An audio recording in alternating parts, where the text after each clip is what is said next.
रिठद ते सावरगाव जिरे जोड रस्ता पावसामुळे खचून जात आहे।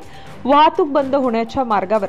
रिठद ते सावरगाव जिरे हा रस्ता 4 किलोमीटरचा असून रिठद गावाजवळ असलेले मुर्डेश्वर मंदिर, श्री शिवाजी विद्यालय महाविद्यालयालगत मुर्डेश्वर पाझर तलाव आहे। या तलावाच्या काठालगत केलेला संपूर्ण रस्ता चुकीच्या पद्धतीने बनवला।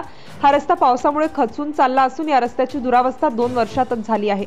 हा रस्ता संपूर्ण मातीमध्येच तयार केला असून त्या रस्त्याखाली कोणतेही दगड धोंडे व जाडी गिट्टी नसल्याने संपूर्ण माती खचून जात आहे। गतवर्षी जिल्हा परिषद बांधकाम विभागास ही बाब निदर्शनास आणून दिली, परंतु अद्यापही या रस्त्याबाबत जिल्हा परिषद बांधकाम विभागाने दखल घेत नाही। त्यामुळे रिठद येथील सावरगाव जिरेकडे शेतात जाणारे शेतकरी व सावरगाव जिरे येथील भाजीपाला उत्पादन करणारे शेतकरी रिठद बस थांब्यावर भाजीपाला आणण्यासाठी या रस्त्यावरून ये-जा करावी लागते।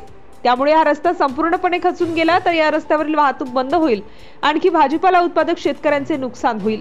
रस्ता वाहतुकीसाठी बंद होणार नाही याची वेळीच जिल्हा परिषद बांधकाम विभागाने दखल घेऊन या रस्त्याची दुरुस्ती करावी व शेतातून येणारे नैसर्गिक पाणी तलावात जाण्यासाठी सिमेंट पाईप टाकून पाण्याची विल्हेवाट लावावी अशी स्थानिक शेतकऱ्यांनी मागणी केली आहे।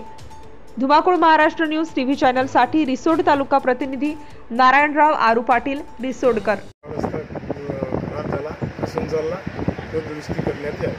आपल्या परिसरातील ताज्या आणि महत्त्वाच्या बातम्या पाहण्यासाठी आजच आपल्या धुमाकूळ महाराष्ट्र न्यूजला YouTube वर सबस्क्राइब करा आणि बेल आयकॉन प्रेस करा।